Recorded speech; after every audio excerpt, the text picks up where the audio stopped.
Thank you to all of our attendees today. Whether you are live with us or listening to this on the playback, we're going to be talking all about PECOS 2.0 and Medicare enrollments. So as our moderator mentioned, my name is Tony L. Holmes, and I will be your presenter for today's session. Today, we're going to be talking about some strategies that I've seen that have worked to ensure you have a good outcome with your Medicare enrollment. We're going to be talking about the status of PECOS 2.0. I do not have a crystal ball, so I'm not going to be able to tell you the launch date of PECOS. We in the industry are all watching and have patiently been waiting for going on a year now. It was supposed to be released back in June of 2023. So we're going to talk about what's coming with PECOS 2.0, but I unfortunately do not know when it's going to be officially released. We're also going to be talking about some specific enrollment updates that you want to keep on your radar for 2024. And then we're going to talk a bit about the forms, which are very much the same type of information you're going to see in PECOS. And then, of course, we'll be talking about compliance considerations throughout our webinar. Now, I love questions, so if you have questions, please feel free to put those in the chat, and I'll be happy to answer those at the end of our session.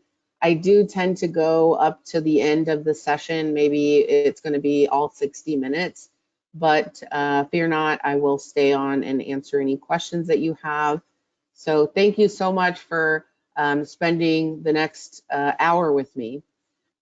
Just a quick disclaimer, this webinar is for educational purposes, should not be construed as legal or consulting advice.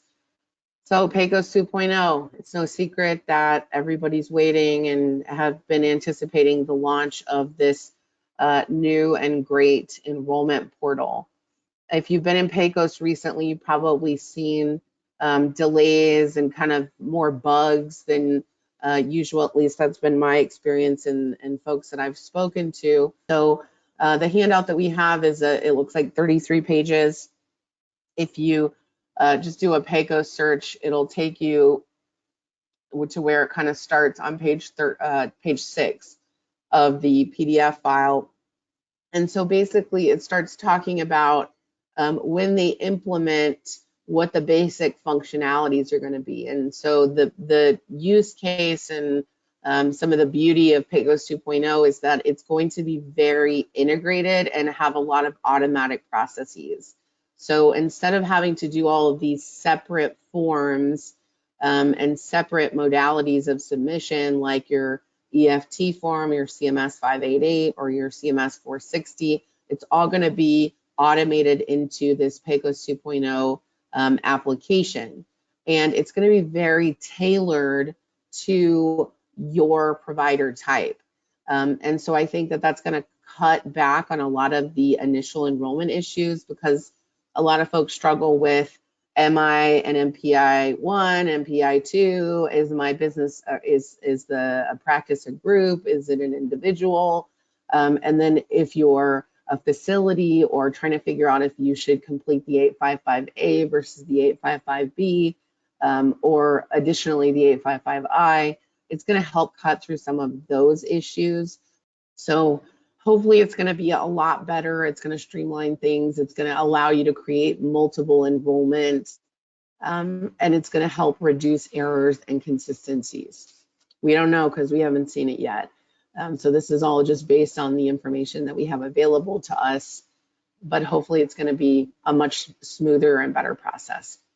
So kind of pivoting more to the enrollment, specific enrollment applications and types.